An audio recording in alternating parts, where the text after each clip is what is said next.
got to the end, there were so many emotional memories, real memories. You know, not invented, not acting work, not backstories, real memories to draw on, and not offset memories necessarily, onset memories with all these people, all the things that we've done. I mean, my character, he'd gone through about 5 different careers, you know, just in people had died and come back, and he turned a gun on his own father and tried to get rid of him. He, you know, been assaulted by the president, everything she stood for, and then gone against her. You know, everything. There's so much tumult, and what I thought for us was the most sublime thing about the final episodes, the final 3 or 2, whatever it was the way Ron went right back to the beginning, and you know, the JM Barry mantra of all this has happened before and all this will happen again, and we tried to recapture ourselves before even the miniseries started. You know, the characters were taken back to a state we'd never seen them in before, and there was just such a wholeness about it, the way it finished, and it was so emotional. So for me, the emotion was always, you know, it's carried all the way through. The relationships got deeper and deeper and deeper. And I had 3 kids. My wife Kerry was, you know, involved in the show. Kerry had 3 kids. Kerry rephrased that for me. She provided 3 kids. Had 3 kids. So there was so much emotion. It was so rich on so many different levels. You know, for me, my final scene when Starbuck disappears, and the same Michael Rimo who's telling you to keep it together just comes up from behind the monitor blubbing like an idiot, sheepishly. You know, there were just so many. I can't list them all, but the series climaxes, at the end of the season, the finales were always the ones that I remember most fondly in terms of, you know, what we were doing, and it was always a farewell, and we were going to hopefully see each other again soon. But the nature of television is you don't know quite if that's going to happen or not, even, you know, through the big successes. You know, and then he said he promised us 5 years at the very beginning, and he got it right to the day. Right? It was 5 years, right, on the nose. But there we are. You wonder why a show like this wasn't 7 or 8 or 9. You know, it's still an anathema to me, and this is a business, and somehow we, you know, business model said 5 years, and then, I mean, Ron took the decision to end it when he did because they were reluctant to make a 2-year commission on the show. I'm rambling, but you know, I remember. I'll save you. We did this a lot. He saved me in Germany once, like you just wouldn't believe. Remember when those people were? The Gestapo were closing in. Yeah. They were giving me such a hard time politically. They thought I was George Bush, and they were asking me questions I couldn't answer, and I couldn't even hear them. And Jamie took over. But anyway, when you asked about, like, I'm not sure what word you used, but like monumental moments that we remember. And there were a lot of things that happened around Battlestar Galactica. There were things that happened inside of it. But to me, the most exciting moment that happened in connection with it was when Ron Moore won the Peabody. And we were there. And it was just absolutely brilliant. It was just Well, the show won the Peabody. Well, I accepted the award. The show, I mean, and you know, that's lovely, and I appreciate, I know where you're going, because, you know, I get a lot of credit for the show, and I'm happy to take the credit for the show, because I love the show, I'm very proud of it. But it was an enormous collaborative enterprise. I mean, it really was. I mean, what happened on that, you know, film is an amazing thing. I was sitting back there watching part of it with Eddie, and we just sort of were watching frames of it. And you know, there's a part of me that doesn't remember writing it because it's so far in the past, and there's a part of my writer brain that just can't remember putting words to paper like that. And I'm proud of the words, and I watch and go, wow, I did that. That's really something special. But I always remember the moment that I watched it as a complete whole, and just having such a profound awareness that it was so much greater than what I had done, and that, you know, all these people had done this amazing thing. That, you know, from the makeup people to the cinematographer to the visual effects to the cast to the other writers to all of us, it was such a labor of love, and we all contributed something so profound in ourselves. And it really is a situation that was greater than the sum of its parts. It really, truly was. It really was.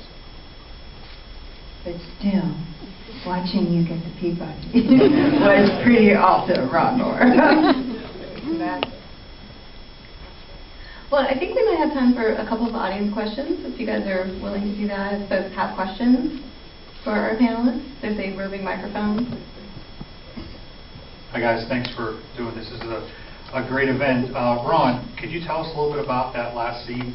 Jamie had mentioned it with Starbuck a little bit more. I've been to conventions and they talk about it, what they think happened with Starbuck.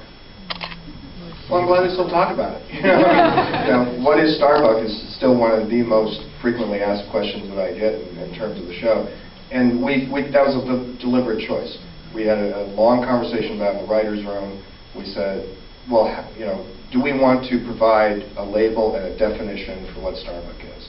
And every time that we ventured down that route, and we said, well, she's an angel, or well, she's this, or she's the vicar of Christ, or she's a representation of God on earth, or something, it all seemed to diminish what she was, and it all seemed to sort of be sort of unsatisfactory and sort of like, oh, so that's what she was.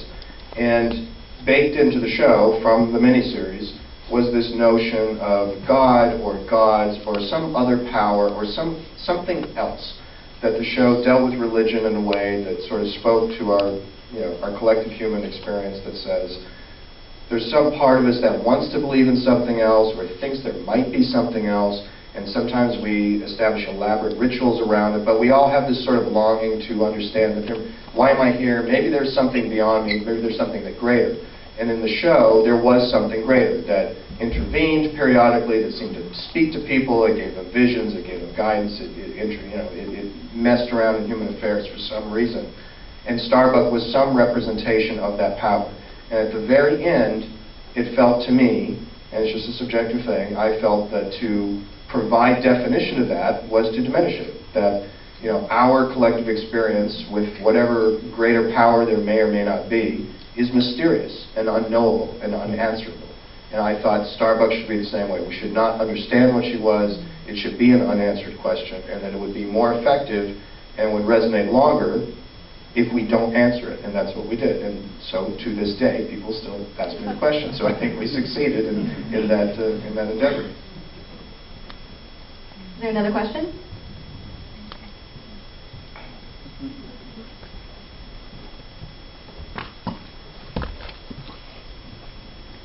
Question about multi-episode story arcs. To what degree did you think of them ahead of time, and from an acting perspective, did you know about the arcs and where things were going? That make it easier or harder in the near term for knowing your relationship might change dramatically later on? Well, from the writers, I can tell you, we made it up as we went along, and some things we did stroke out ahead of time. At the beginning of each season, I would sort of say, by the end of the season, I want to be here.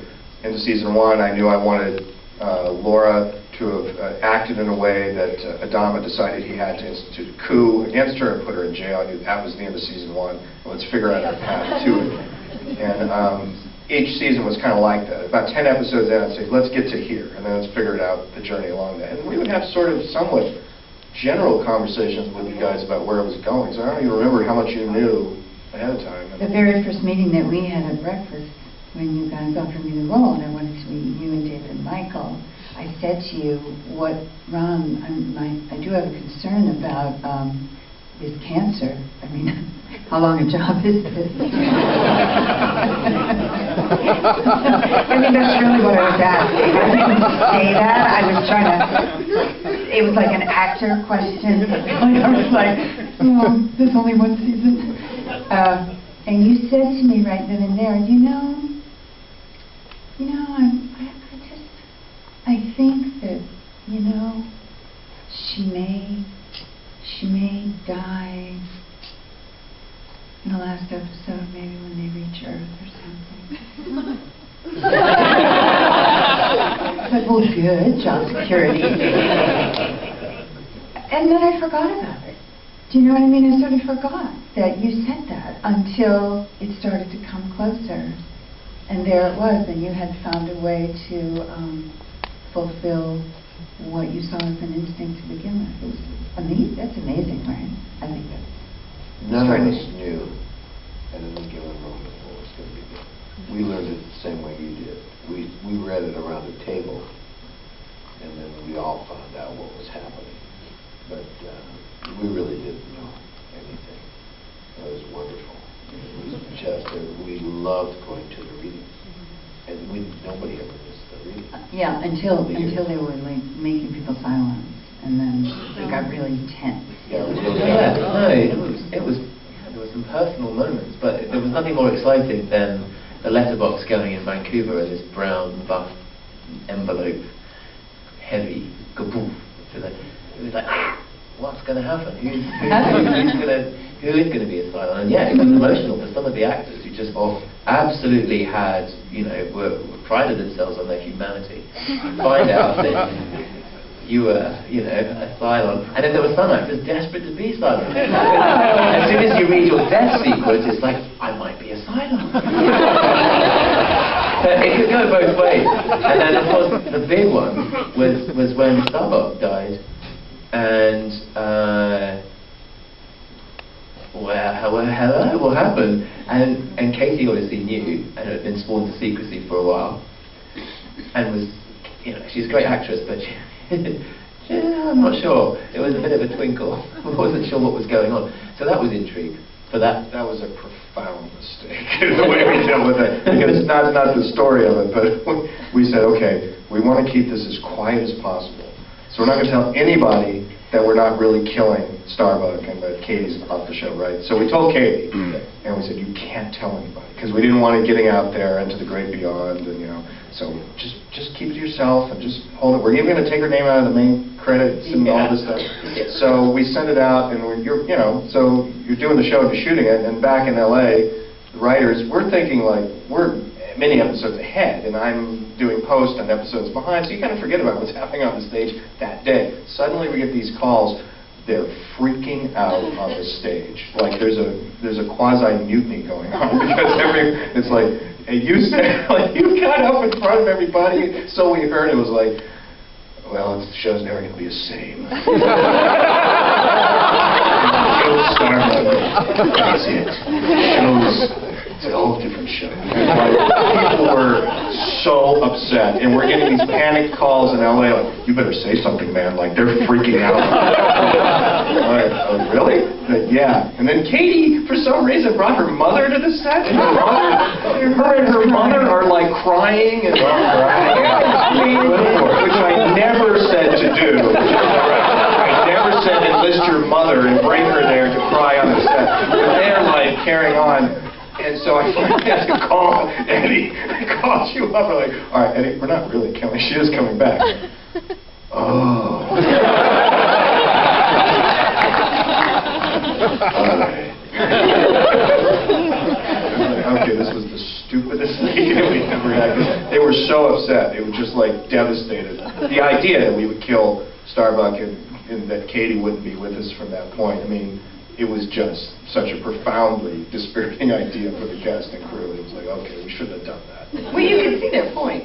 Oh, yeah, now, at the time it was all about, well, let's keep it off the internet. How can we keep it off of Deadline Hollywood? How can we preserve this little secret for the show? And you kind of lost perspective of what people would actually be reacting to. So the other thing that I'm taking is that everyone on the show has a Mr. Olmos voice. Everybody in the world. Ronald is very good. I haven't heard it before. It's very good. That's because I'm a writer, and if you walk by writers' offices, all of us have voices for all the actors, because that's how we work at dialogue. Is you sit there and you imitate your actors and try and capture their voices. So that's just a job description. But the other thing about the stories is, as we all got to know each other really well, and the writers spent more time up there, we had some great times talking about the show and riffing and listening to ideas. So actually, as we got going, I got more an idea of where we were going, because it was more, we'd sit down and we'd just natter, because we were so in love with it. There was a passion about what this show was for everybody, and it goes right to the number 70 on the call sheet. Everyone was just into it. The crew. Yeah, I've always loved that. It was like I would show up on the set, or I would see something in dailies, and details would show up, that the prop department had thought about that I never asked for, or the armor or art department. Everyone on the production became so committed to what we were doing that it just lifted everything. I had long chats with the electricians, everyone on set was really into the show with such pride about it. So yeah, as we got going, we just felt buoyed by it. It was just a great feeling. Well, it's certainly a great feeling to listen to all of you talk about it. And I know revisiting it again for everybody here is really exciting too, and seeing it on the big screen. So I just want to thank you so much for taking the time to